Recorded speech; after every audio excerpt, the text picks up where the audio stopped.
You don't have a pricing problem, you have a positioning problem.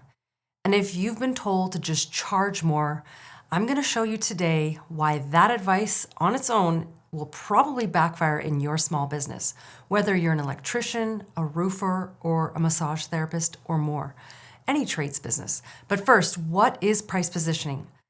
Simply put, it's clever and it's calculated and it puts your product or your brand price in a specific placement in the market in relation to your competitors and what your customers expect. It reveals the customer's perception of your product's value, from low cost to mid-range and all the way to premium. In order for a purchase to be made, a signal of quality must be there for your product or your service, as well as being properly aligned in the market. So here's what's actually happening in your business when it comes to pricing and positioning. You think the issue is your lack of confidence to just ask for more money, or that your sales pitch isn't good enough. But actually, neither is true. The real issue is that your business is currently being perceived as a commodity, one option among many, and it's easily compared, but also easily replaced. That's a commodity. The problem with this is that commodities can only ever compete on price. You won't change someone's mind on wanting to save a buck. They're always going to want to save a buck. You have to structure your business differently. And as long as a customer sees you as interchangeable with the next local electrician, dentist, or plumber, price is the only reason to make a decision. Your confidence to charge more or your perfect sales pitch is not going to overcome that. And it becomes a race to the bottom. Who's the cheapest option? Today, we're going to look at a business that solved this price positioning problem at the most extreme level possible. The luxury house of Dior, Christian Dior, and find out exactly what he and that company did differently piece by piece. But before we get into it, I want to share the man behind the brand because his story is not the one you'd expect. Christian Dior grew up comfortable, very comfortable. His father ran a very successful manufacturing business, but that comfort didn't last. In the early 1930s, he lost his mother and his brother, and his whole family collapsed in the depression that followed.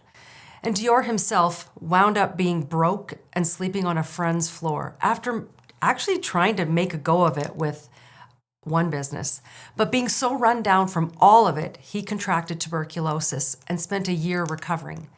This is a man who, for a stretch of his life, was selling fashion sketches for pennies just to eat. And he didn't launch his own fashion house until he was over 40 years old. And even then, it wasn't his money. A textile capitalist named Marcel Boussac backed him financially because Boussac had idle factories and needed someone with vision to fill them. With that backing, Dior opened his own house and within months released a collection so different from anything on the market. Soft shoulders, cinched waists, full skirts at a time when fabric rationing had made fashion plain and utilitarian for years. The press nicknamed it the new look. However, it wasn't universally loved. Coco Chanel, the reigning force in fashion at the time, hated it. She felt it dragged women back into restrictive, uncomfortable femininity. But that controversy didn't sink Dior. It's part of what made the brand impossible to ignore. The truth is, Dior didn't win because he had more resources or an easier path. He won because once he finally had his shot, he made a category decision, not a compromise. And everything after that one decision is what turned into what we're going to break down next. There are 4 pillars that Dior focused on. First of all, category positioning. The raw materials in luxury and skincare cost only dollars, but he was able to take those and get anywhere from 10 to 20 times that in a retail price. And that's a category position, not just marking up. Importantly, though, the product was never placed next to drugstore alternatives that were a commodity.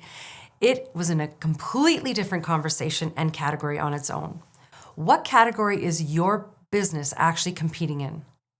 If your client or your potential customer has 15 tabs open trying to compare the different electricians or maybe roofers or whatever it is your business is, Are you the only real option?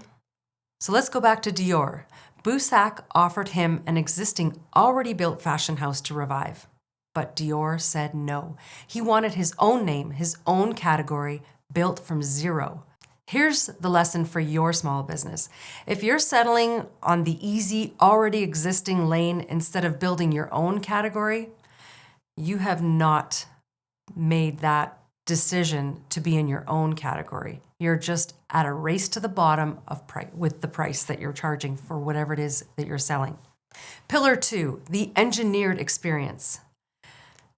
When it came to Dior, he created a boutique feeling and a boutique moment in his stores. There was deliberate lighting, scripted but natural greetings, packaging that took a little longer but on purpose. Now contrast that to your small business. What is it in your business that you are not giving that boutique feeling?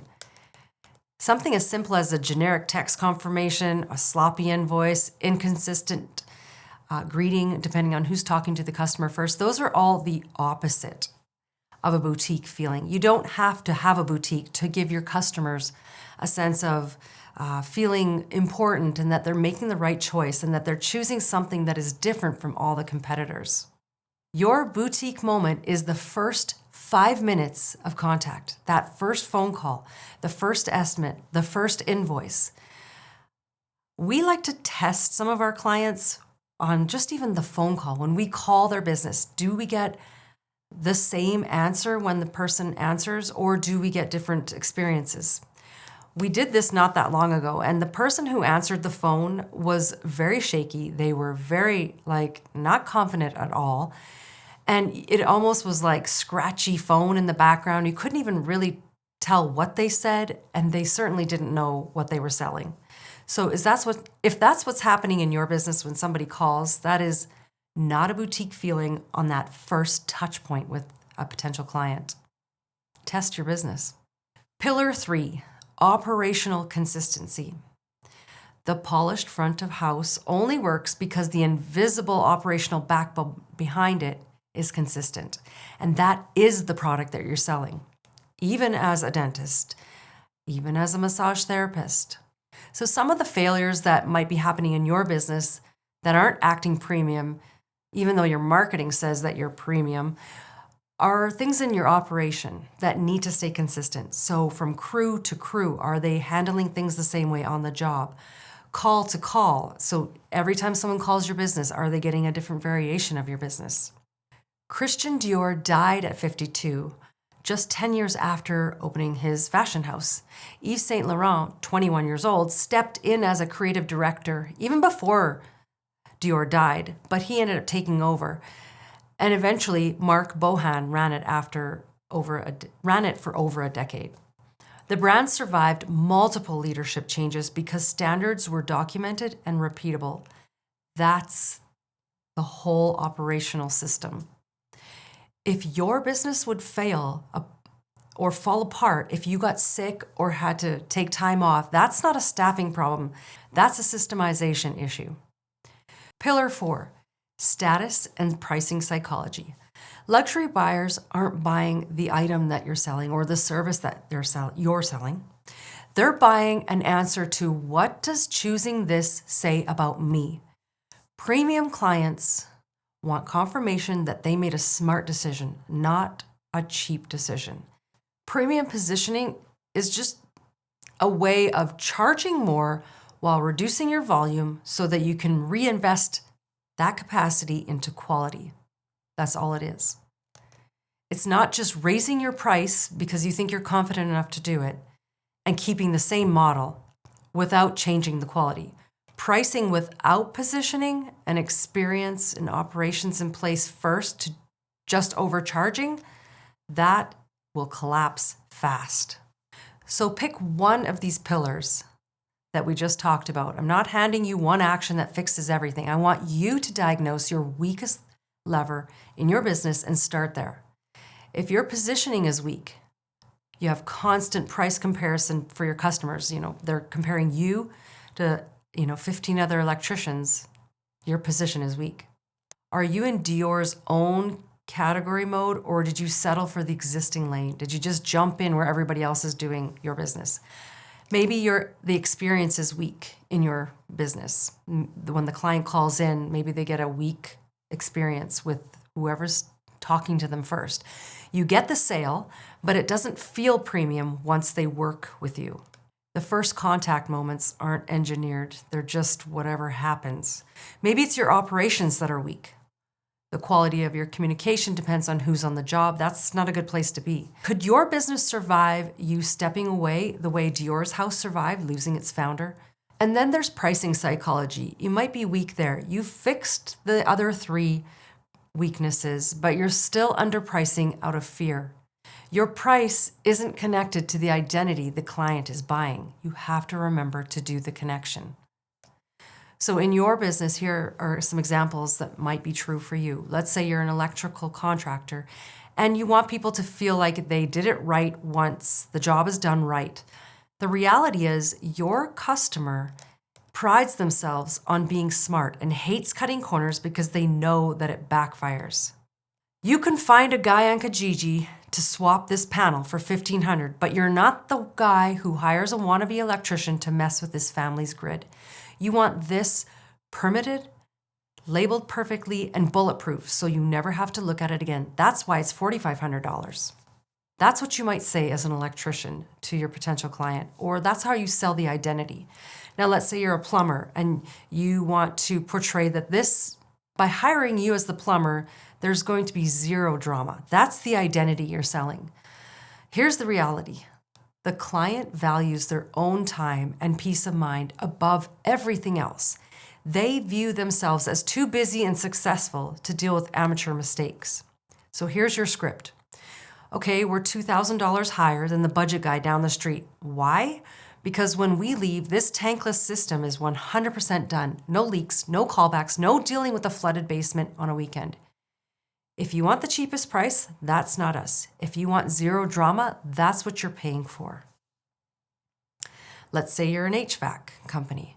You want to give that no regrets buyer identity. The reality is the client wants the best and hates the feeling of buyer's remorse from saving a buck today only to suffer tomorrow. So here's your script. The budget is $8,000. This high efficiency system is $13,000, but in 3 years, when the cheap one is loud and your electric bill is spiking, you're going to kick yourself for trying to save a few dollars on something you use every single day. You're the kind of person who wants the best tool for the job. Get the right machine. So as a business owner, I want you to pick the one thing that's costing you the most right now. Not all 4 of those weaknesses, just one. That's your starting point this month. You don't earn premium pricing by charging more. You earn it by becoming impossible to ignore. And that's exactly what luxury brands do. They didn't win by being the cheapest option in the room. They won by making sure they were the only option in the room. So in my next video in this series, I'm going to break down the one big mistake that's making you lose customers, no matter how good your marketing looks. My name is Karen and I'm from Inspired Method. Don't forget to subscribe and turn on your notifications so you don't miss the next video. We'll see you soon.